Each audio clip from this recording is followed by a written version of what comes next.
right, good afternoon. My name is Paul and I'm coming to you from the Bluebird Summit as a part of our continuing series as we've discovered how to be tree farmers. Now, one of the things that we've learned over the past is that one, every good tree farmer has a tractor, and we decided to go with a John Deere 3038E, and it's a very reliable tractor and it's done everything for us that we could possibly ask of it, and it's been very successful. Now, but one part of this is that, in fact, the tires come in three different variations. One is a turf tire, which has small nubs on it, and I'm sure you've probably seen those that are real gentle and very friendly with the grasses, that kind of thing.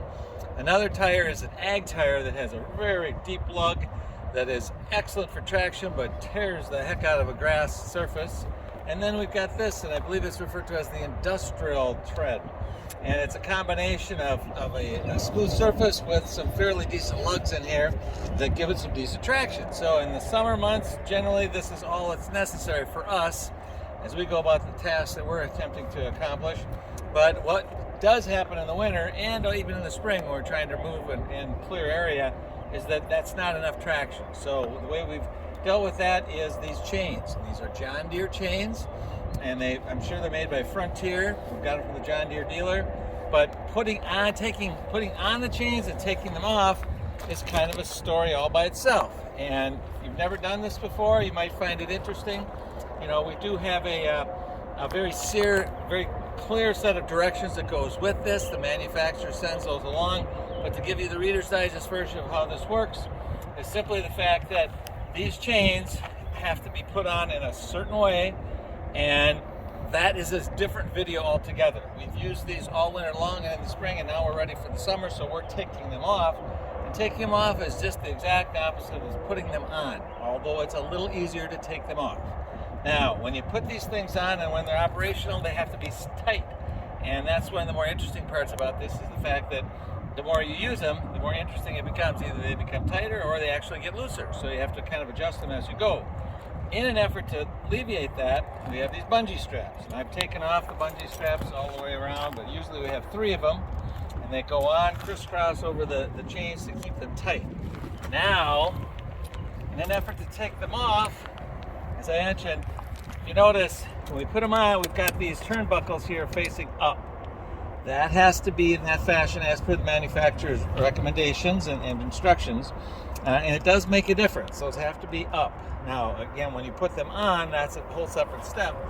And usually, almost always, at least the way we do it, is we drive the tractor up on these lifts, and then we drape the chain on and then connect it. Now, we won't have to do that today because, again, we're taking them off, but I'm going to use these same blocks to make sure that I've got the safety stops, got the tractor and the parking brake on. I'm going to block the wheel so that I'm sure this thing isn't going to roll on me.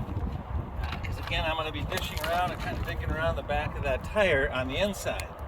And the way you do this one is the same way you do the other one. But you can see right here, here's where the chains come together. And with the excess slack, we've wired those up so that, again, they're not bouncing around and create snagging underneath the tractor. It's important to use a good tie strap here so that, again, they don't hook onto something and cause more damage than they're designed to function, the services they're designed to deliver. But now that's off.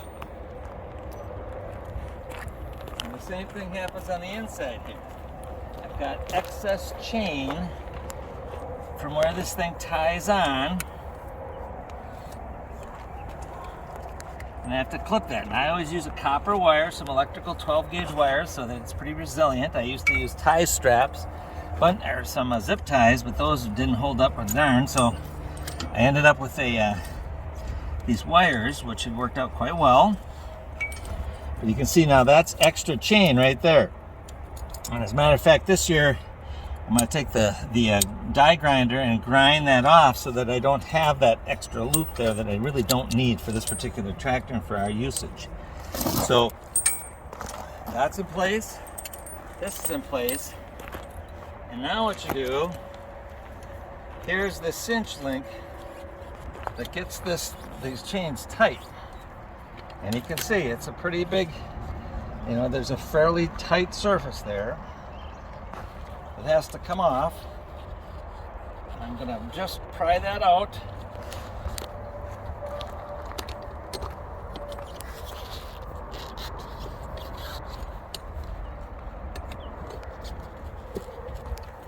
Just got to get that link past that opening, and you can see the tighter these things are, the better. So that's a good thing, but it also makes it a little bit challenging getting it off. But once you do, that just slips off. Take that out, and now you got that free.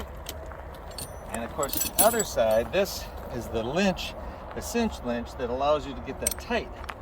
Well, the other side's even simpler, and now that they're slack, you can see that just comes right off. Now, it's just a matter of pulling this thing off, getting it up over the lugs, and again, it's been on here all winter long and all spring, and it's done a real good job, so a lot of it has to do with how tight it is. Got to constantly keep checking that.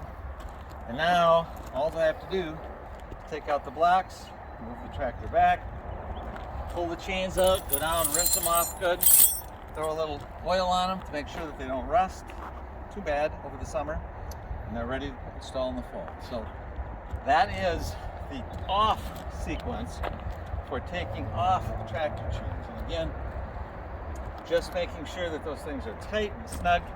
And we've decided that even though this extra chain serves some function for this particular tractor, you really don't need all those extra loops. So I'm probably going to take off 3 of those just to make it a little simpler when we use it the next time. So that's how you take the chains off.